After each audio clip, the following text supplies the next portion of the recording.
कैसे हैं आप सब। जिसने एक छोटे से नाव को बड़े से नाव में कन्वर्ट कर दिया, जिसने एक छोटे से प्लेन को बड़े से प्लेन में कन्वर्ट कर दिया, जिसने एक छोटी सी मिसाइल को बड़ी सी मिसाइल में कन्वर्ट कर दिया, और जिसने पूरे अंतरिक्ष यान का रहस्य एक भारत देश पूरे विश्व के सामने रख दिया, उसी का नाम है पावर ऑफ फिजिक्स।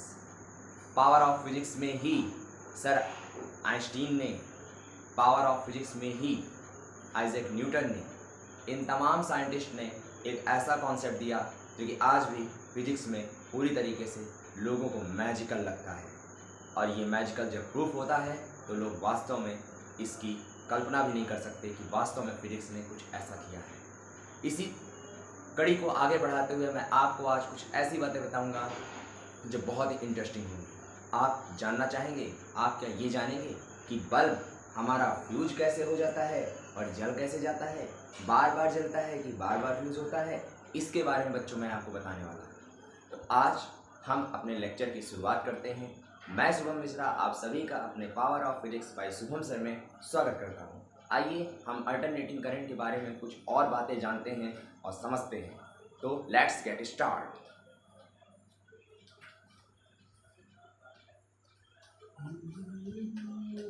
श्री गणेशाय नमः। किसी भी काम की शुरुआत करने से पहले गणेश जी का वंदन करना बहुत जरूरी है। Power of physics. ओके बच्चों, that is the power of physics. यही शुरुआत है फिजिक्स की। देखिएगा बच्चों, इससे पहली क्लास में हमने डिस्कस किया था peak value, average value, time period, frequency और तमाम चीज़ों की हमने डेफिनेशंस देखी थी और अल्टरनेटिंग करंट देखा था और डीसी करंट देखा। लेकिन अब हम बात करते हैं एवरेज वैल्यू। किसकी? Average value. एवरेज वैल्यू बच्चों क्या होता है? Overall complete cycle, overall complete cycle, overall complete cycle, the mean value of current or voltage is called आप क्या हो जाएगा? एवरेज करंट और मीन करंट। इसी को बच्चों बोलते हैं एवरेज करंट और मीन करंट। और ये डिनोट किससे होता है? ये डिनोट आपका या तो IRMS से होता है और I बार से होता है, और या तो फिर ये VRMS से होता है और V बार से। करंट के केस में IRMS और वोल्टेज के केस में VRMS। अब हम बात करते हैं कि कंप्लीट साइकिल में एवरेज वैल्यू होती क्या है। इसकी बात करते हैं बच्चों कि कंप्लीट साइकिल में एवरेज वैल्यू होती क्या है। देखिए, क्या अल्टरनेटिंग करंट का साइनोसॉइडल कर्व कुछ ऐसा था? देखिएगा ध्यान से।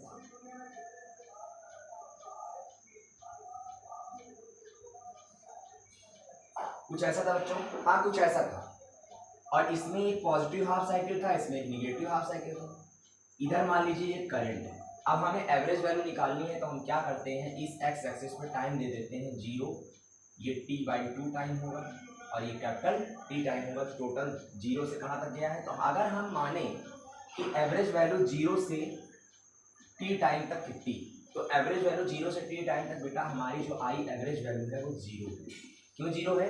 इस कंडीशन पे AC का जो एवरेज वैल्यू क्या है? 0 है। क्योंकि अगर मान लीजिए इसका प्लस आई एवरेज होगा और इसका माइनस आई एवरेज होगा, तो टोटल प्लस आई एवरेज और माइनस आई एवरेज बराबर क्या कर देगा? 0 कर देगा। उसी केस से वोल्टेज का होगा। तो इस केस में हम क्या करते हैं, इस केस पे सिर्फ हम पॉजिटिव हाफ साइकिल का ही एवरेज वैल्यू निकालते हैं। चलिए निकालते देखते क्या आता है। तो पॉजिटिव हाफ साइकिल का एवरेज वैल्यू निकालेंगे और ये एवरेज वैल्यू जो निकल के आएगा, ये क्या निकल के आएगा, इसको तो डेरिवेशन ही बताएगा कि ये निकल के। यहाँ पर एक रिलेशन भी हम डिनोट कर देते हैं relation between I not and I. चलिए यहां पर बच्चों हमने आई बार लिखा और यहां पर हमने लिखा 0 से t/2 का इंटीग्रेशन आई डी टी और अपॉन t/। ठीक, आप जानते हैं t बराबर होता है 2π/ओमेगा और I बराबर होता है I naught sine omega t. तो इन दोनों वैल्यू को हम यहाँ पुट करेंगे बच्चों। चलिए पुट करते हैं इन दोनों वैल्यू को। तो इन दोनों वैल्यू को हम पुट करेंगे जब यहाँ पर, इन दोनों वैल्यू को पुट करने पर ये आ जाएगा 0 से ओमेगा t/ओमेगा 2π/ओमेगा, तो π/ओमेगा आ जाएगा और यहाँ पर I नॉट बाहर रहेगा और ये साइन ओमेगा dt हो जाएगा और यहाँ पर रहेगा π/। ओके बच्चों, इसका टर्म नीचे आएगा, इसका टर्म जब नीचे आएगा तो I नॉट से इधर रहेगा, ओमेगा अपॉन पाई पहले से रहेगा और ये बन जाएगा हमारा 0 से π/ओमेगा और ये sign omega T D T. जब इसका आप इंटीग्रेशन करेंगे sign omega T D T का, तो साइन ओमेगा टी का माइनस कॉस होता है, तो ये हो जाएगा आई नॉट ओमेगा अपॉन पाई और ये ओमेगा इंटीग्रेशन में ओमेगा नीचे आएगा, डी टी डी टी का कैंसिल हो जाएगा, तो ये आ जाएगा हमारा माइनस कॉस ओमेगा टी और ब्रैकेट में जाएगा 0 से π/ओमेगा। ओके स्टूडेंट्स, इसके बाद ये I naught upon omega upon pi रहेगा, माइनस यहाँ रहेगा, कॉस की वैल्यू रखेंगे तो एक की वैल्यू -1 और एक की वैल्यू 1, तो ये टोटल आ जाएगा आपका 2i नॉट और यहाँ पर भी तो ओमेगा है ना, तो ये ओमेगा कैंसिल हो जाएगा, तो इस ओमेगा को हम क्या करेंगे, रिमूव कर देंगे और ये अपॉन पाई बनेगा और जब 2/पाई की हम वैल्यू निकालेंगे तो ये आ जाएगा 0.637 आई नॉट। तो मैंने क्या हेडिंग डाली थी, मैंने हेडिंग डाली थी आई नॉट और आई बार। तो इस केस में इसका जो रिलेशन निकल के आ रहा है बच्चों वो आ रहा है आई एवरेज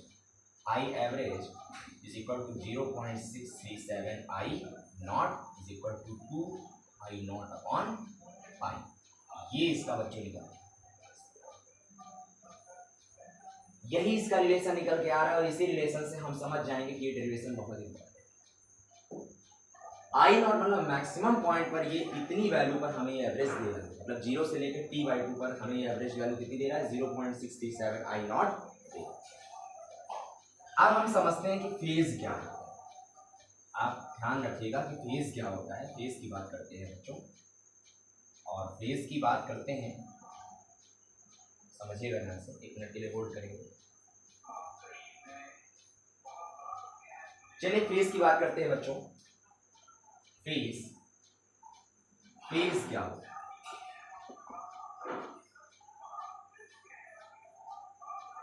करंट या वोल्टेज पे जिस एंगल पे साइकिल चलती है, जिस एंगल पे साइकिल चलती है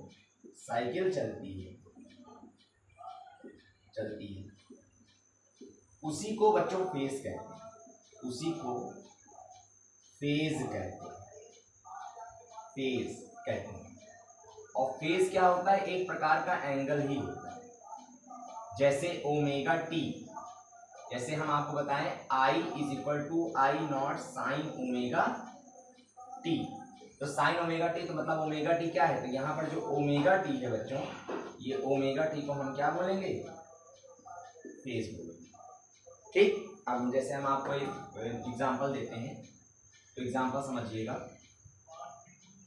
एग्जांपल से क्लियर हो जाएगा। जैसे लिखा है I is equal to I naught sine π/2, या लिखा है V is equal to V naught sine omega T, या लिखा है V is equal to V naught cos 2π, यह लिखा है I is equal to I naught sine omega t/2। तो इस कंडीशन पे फेज देखिएगा, यहाँ पर फेज है कितना π/2, फेज लिख रहे हैं फेज। यहाँ पर फेज कितना है ओमेगा टी, यहाँ पर फेज कितना है 2π, यहाँ पर फेज कितना है ओमेगा टी बाई। आपको फेज समझ में आ गया कि फेज हमारा क्या है, फेज हमारा ये है। अगर इस तरह का कोई भी साइनोसॉइडल कर्व गिवन होगा या साइनोसॉइडल अल्टरनेटिंग करंट का ये इस तरह से इक्वेशन गिवन होगा तो उसमें फेज हमारा क्या होगा, ये होगा। अब बात करते हैं फेज डिफरेंस की। फेज डिफरेंस क्या होता है इसकी बात करते हैं। देखिएगा बच्चों, फेज डिफरेंस जो है वो बहुत ही अच्छा है। मतलब फेज का डिफरेंस, फेज के डिफरेंस में दो ही चीज आती है, डिफरेंस दो ही चीज का आएगा, या तो वो करंट के फेज का आएगा या तो वो वोल्टेज के फेज का आएगा। लेकिन करंट और वोल्टेज के फेज का आने का फेज डिफरेंस का क्या मतलब है ये हम समझते हैं, समझिएगा।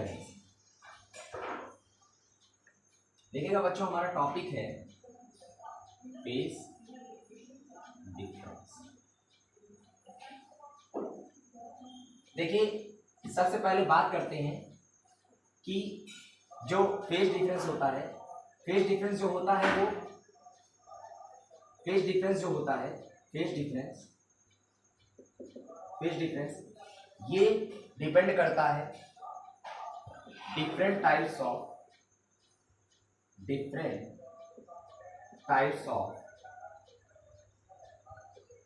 AC circuit. ये डिपेंड करता है किस पे, different types of AC circuit. Star बना के हम लिख सकते हैं कि अलग अलग एसी सर्किट का, अलग अलग एसी सर्किट का अपना अलग अलग फेज डिफरेंस होता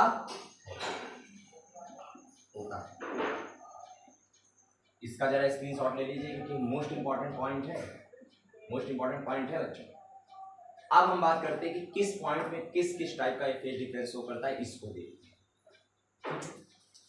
चलिए ओके,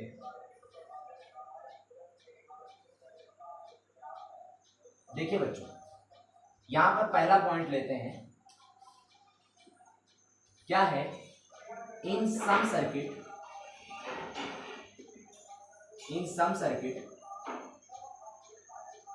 voltage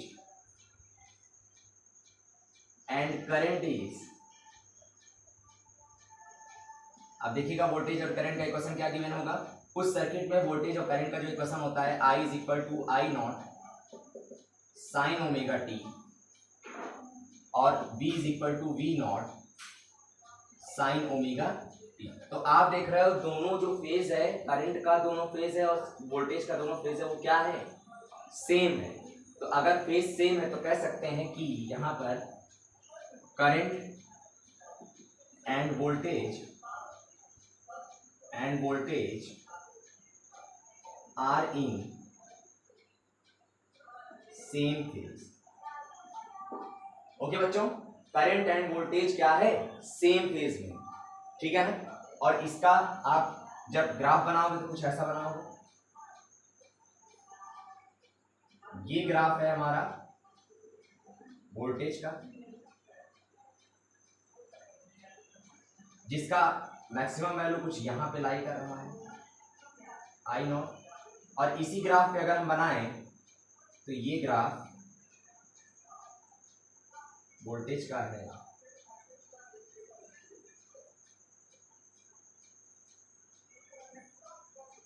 सेम फेज पे लाई करना चाहिए और सेम पॉइंट पे मिलना चाहिए।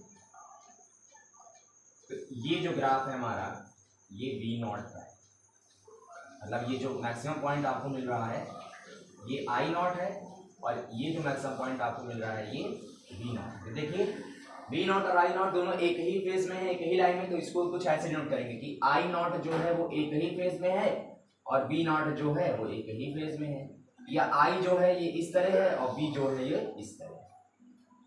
तो ये कंडीशन है पहले सर्किट की कि अगर करंट और वोल्टेज का इक्वेशन कुछ ऐसा आ रहा है तो दोनों किस में है, current and voltage are in same phase में।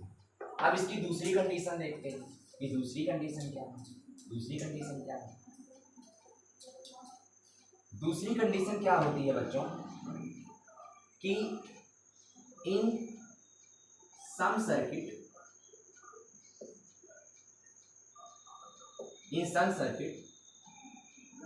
current maximum before voltage, current maximum before voltage। मतलब कह रहा है कि वोल्टेज मतलब मैक्सिमम वोल्टेज की बात हो रही है। कहने का मतलब मैक्सिमम वोल्टेज से करंट पहले ही क्या हो जाता है, पहले ही मैक्सिमम हो जाता है। अब पहले मैक्सिमम होता है तो आइए देखते हैं, ये हमारा ये है, ये हमारा ये है, ये हमारा कुछ वोल्टेज हुआ था, तो करंट इससे पहले मैक्सिमम होगा, तो इससे पहले मैक्सिमम मतलब कुछ यहाँ पर होगा, तो इससे पहले मैक्सिमम हो रहा है, इससे पहले मैक्सिमम हो रहा है, तो इससे पहले मैक्सिमम हो रहा है, तो वोल्टेज मान लीजिए यहाँ मैक्सिमम हो रहा है, ये V नॉट हो गया, और ये क्या नॉट हो गया, ये I नॉट हो गया। तो इस कंडीशन पे जो इक्वेशन बनेगी कि I is equal to V naught sine omega t, लेकिन I is equal to I naught sine omega t plus five. मतलब कि जो आपका करंट है वो क्या है, प्लस फाइव मतलब और पहले क्या हो गया है, और पहले यहाँ से और पहले ये क्या कहते हैं, मैक्सिमम हो गया है, वोल्टेज के मैक्सिमम होने से पहले ही मैक्सिमम हो गया। तो इस कंडीशन पे इसको ऐसे नहीं बोलेंगे कि आर इज सेम, इसको बोलेंगे कि current leads by voltage at five. Phase कितना है इसका, फाइव। देखिए ओमेगा टी है, ओमेगा टी से करंट क्या है, पहले हो रही है, तो करंट जब पहले हो रही थी, फेज डिफरेंस यही है, ओमेगा टी प्लस फाइव, मतलब प्लस फाइव का फेज डिफरेंस है। तो फाइव मतलब जो करंट है वो मैक्सिमम हो रही है वोल्टेज से कब, फाइव फेज। तो इसको बोलेंगे current leads by voltage at five. ये मोस्ट इंपॉर्टेंट है, इसका स्क्रीनशॉट ले लीजिए। अब हम आगे बढ़ते हैं बच्चों, ये सर्किट है और इस सर्किट में हम कई सारे चीज़ें लेंगे और उसी सर्किट से हम समझते जाएंगे कि अब सर्किट ही पढ़ना है हमें। तो इसके लिए फेज का तीसरा पॉइंट ये है कि अगर इफ सम सर्किट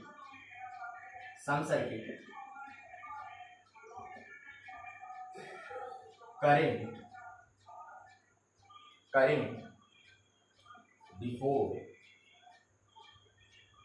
maximum